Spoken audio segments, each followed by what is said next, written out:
Kami pamit, lalu waktu bukan giliranku. Itu waktu itu kepemimpinan Presiden Soeharto tuh bisa begitu tuh. Ada media yang dia nggak suka terus dibredel aja.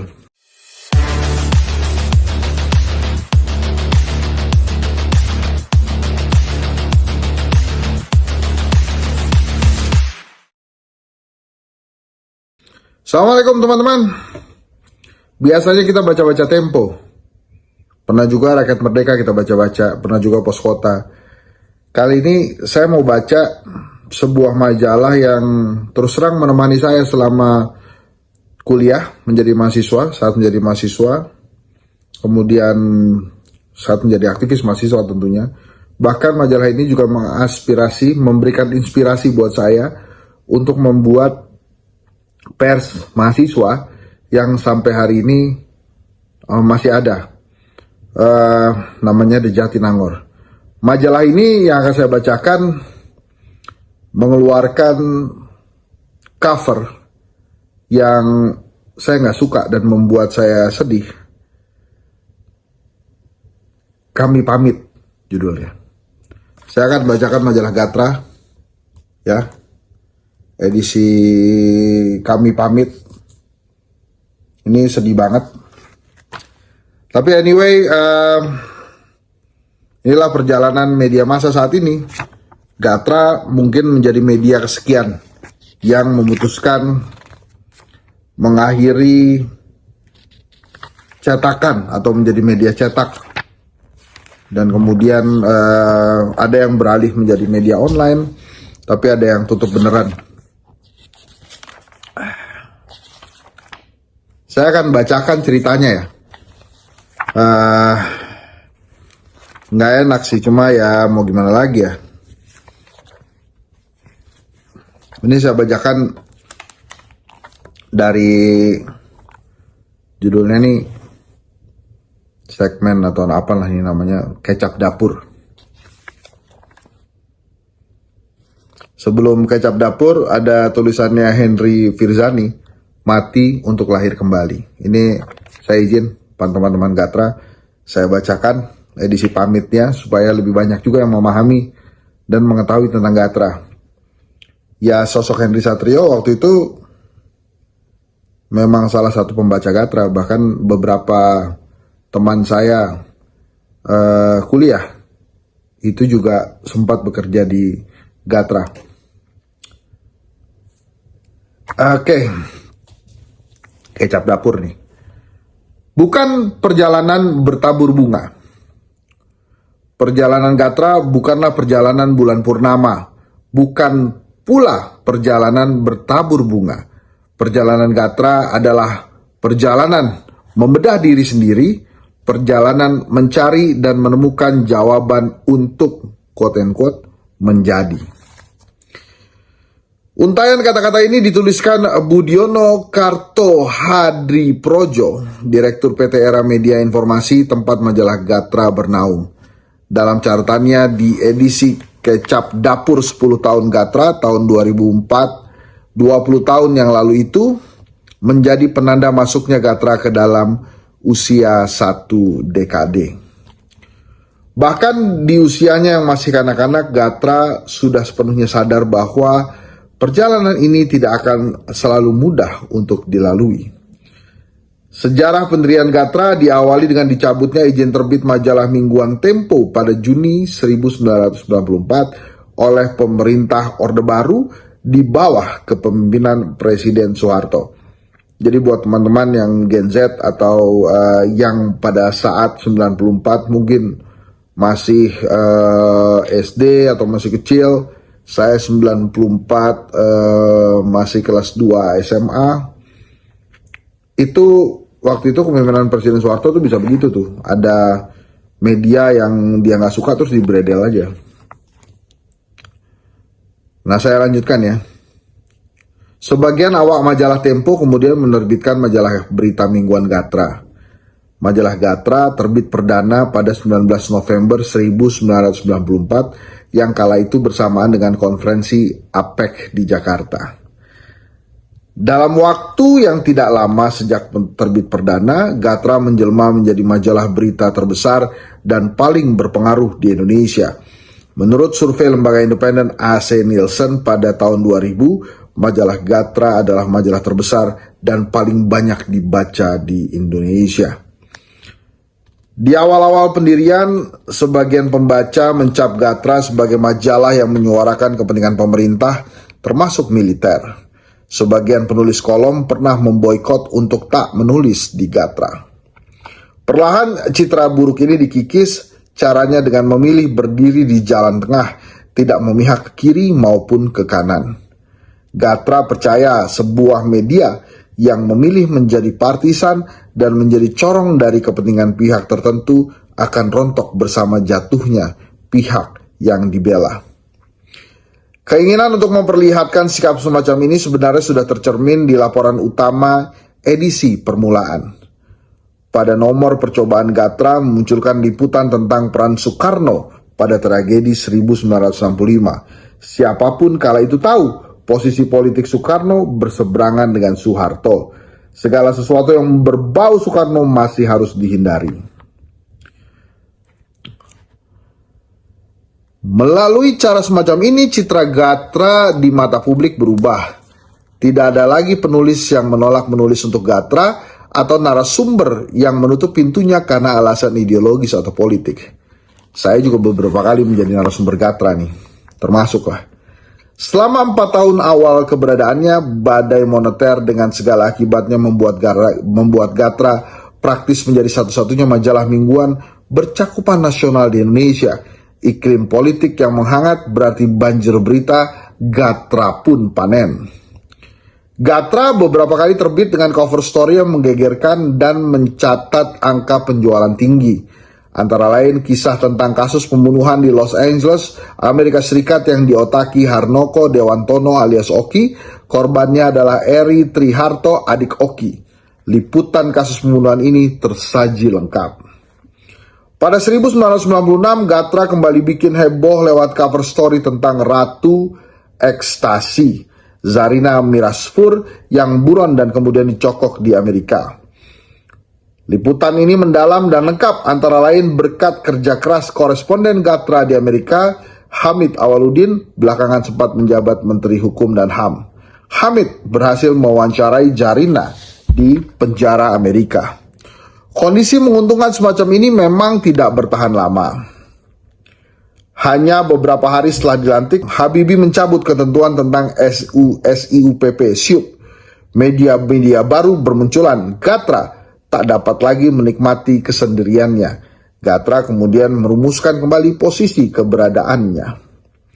Ketika Widi Armanto menjadi pemimpin redaksi, Gatra melanjutkan garis jurnalistik murni, didampingi Yudhistira ANM Masardi yang berlatar belakang sastra populer. Gatra sama sekali tidak gampang untuk mengangkat peristiwa populer alih-alih berita keras. Sebut saja, Gatra pernah membuat cover geger Quran palsu dan cover story skenario porno gadis sabun. Fenomena ini diangkat sebagai berita ketika media berita lain menanggapi hal tersebut sebagai makanan tabloid hiburan. Liputan tentang anak-anak indigo yang terabaikan oleh mata media berita lain karena tersisih oleh berita politik malah dijadikan laporan utama. Karakter demikian terus dipertahankan kendati pengasuhan redaksi silih berganti. Berbilang tahun demi tahun, Gatra terus menghiasi dunia jurnalistik Indonesia. Hampir menjejakkan kakinya di usia 30 tahun, Gatra terus mengemas peristiwa menjadi berita.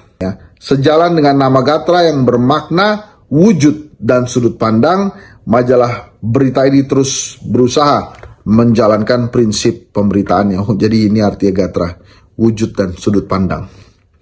Gatra bukan corong suatu golongan, tidak juga berambisi membentuk golongan tersendiri yang eksklusif. Jurnalis Gatra mengemban misi lebih dari sekedar menarik manfaat sesaat, tidak menebar prasangka, bukan pula menabur benih kebencian.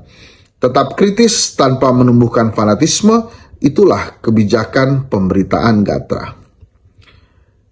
Di tengah pemerataan dan akselerasi teknologi informasi, Gatra berusaha mempertahankan prinsip pemberitaannya. Gatra.com dibangun sejak tahun 1996 ketika belum banyak portal berita bermunculan. Awalnya, situs ini dibuat sebagai pendukung penerbitan majalah. Gaya feature writing sebagai pilihan Gatra diterapkan bukan sekedar untuk menyampaikan informasi, melainkan juga menghibur, menyegarkan, dan mengentertain. Seiring waktu, Gatra.com bertransformasi sebagai situs berita pada umumnya. Langkah ini tidak mudah dilakukan, beberapa awak redaksi mengeluhkan keadaannya. Ada yang menyebut pengalaman dan ilmu tentang jurnalistik, pengetahuan mengenai informasi berbobot layak berita yang diketahuinya kadang menjadi jungkir balik ketika melihat fakta bahwa berita yang paling banyak dibaca orang di media online ternyata berbeda perspektif dengannya. Tapi apa mau dikata, itulah keinginan pasar. Cukup lama Gatra berusaha menyesuaikan diri dengan keadaan, sebagian awak redaksi malah digeser menjadi redaksi online full time. Sebagian lagi tetap di majalah sembari tetap diberi tugas mengerjakan berita-berita hard news di Gatra.com meski tidak sebanyak tugas yang diemban oleh penggawa redaksi online. Saat kesadaran ini muncul, momennya sudah terlambat. Di luaran, media online sudah tumbuh subur bak jamur di musim hujan. Gatra.com kesulitan untuk bersaing. Gambaran ini bisa terlihat dari laporan pendapatan Gatra yang menunjukkan bahwa pendapatan dari sektor majalah masih lebih besar dibandingkan dengan online. Padahal pendapatan di sektor majalah pun secara umum sudah menurun drastis. Ambil contoh pada 2010, oplah majalah Gatra bisa mencapai 76.000 per edisi. Sekarang untuk mencapai 10.000 saja sulitnya minta ampun. Fenomena ini bukanlah fenomena lokal. Penetrasi internet yang meluas suka tidak suka telah berdampak terhadap penurunan tiras media cetak. Seiring dengan meluasnya penetrasi internet dan penggunaan ponsel pintar di Indonesia, satu persatu media cetak berguguran. Sebagian perusahaan media cetak mengalihkan surat kabar menjadi media daring sepenuhnya. Sebagian lagi masih mempertahankan media cetak tetapi sekaligus membuat versi daring. Ada juga yang menciptakan versi e-paper digital dan menawarkan konten-konten berbayar. Setiap perusahaan media memutar otak untuk mempertahankan bisnisnya. Di tengah proses ini, media sosial makin populer di kalangan generasi milenial dan generasi Z. Setiap orang bisa menjadi jurnalis dengan melaporkan berbagai peristiwa di depan matanya. Melaporkan secara langsung melalui fasilitas live di media sosial. Tantangan media mainstream menjadi makin besar untuk bertahan. Dari beragam cara yang dilakukan, hasil berbeda didapatkan perusahaan-perusahaan media yang ada. Beberapa masih berhasil bertahan, namun banyak juga yang memilih untuk selesai. Gatra sayangnya termasuk dalam golongan yang kedua. Lanjut ya. Kami pamit. Lalu waktu bukan giliranku. Mati hari bukan kawanku. 20 tahun lalu saya tidak pernah membayangkan akan menggunakan baris memikat dari puisi spiritual karya Amir Hamzah itu untuk memulai sebuah elegi. Pekan keempat Juli 2024, tepatnya pada tanggal 25, cuaca diramalkan sebentar cerah, sebentar berawan dengan suhu rata-rata 29 derajat Celcius. Hari yang baik untuk mengenang hal-hal baik dari yang sudah berakhir. Hari itu majalah Gatra dikebumikan, berhenti terbit menjelang 30 tahun usianya. 30 tahun nanti November ya. Sejak itu para wartawan dan fotografernya tidak lagi harus tunggang langgang mengejar narasumber yang merepotkan. Tidak perlu lagi sering-sering memanjatkan rasa syukur karena kebagian narasumber yang kooperatif. Tidak mesti sering-sering mencari wastafel untuk memastikan wajahnya tidak lebih berdebu dan berminyak dari wajah sopir pribadi para pejabat yang dikejarnya. Para editor dan perancang tata muka yang sebagiannya adalah kaum introvert tidak perlu lagi menekuk wajah setiap ada artikel yang terlambat tiba di meja mereka. Orang-orang sirkulasi tidak harus berebut jalan dengan para pengendara motor dan mobil-mobil untuk memastikan majalah sampai ke tangan pelanggan sesuai jadwal. Itu pasti hal-hal yang akan dirindukan oleh para wartawan Gatra. Lalu sesudahnya dan bertahun-tahun ke depan, orang-orang akan memeriksa majalah Gatra sebagai arsip yang atas kehendak Tuhan dikompilasi oleh kecerdasan buatan dengan cara yang mengganggu. Sebuah pilihan yang terlalu sederhana untuk mengenang majalah yang begitu terobsesi membuat orang-orang menjadi tahu, mengerti, dan pintar itu.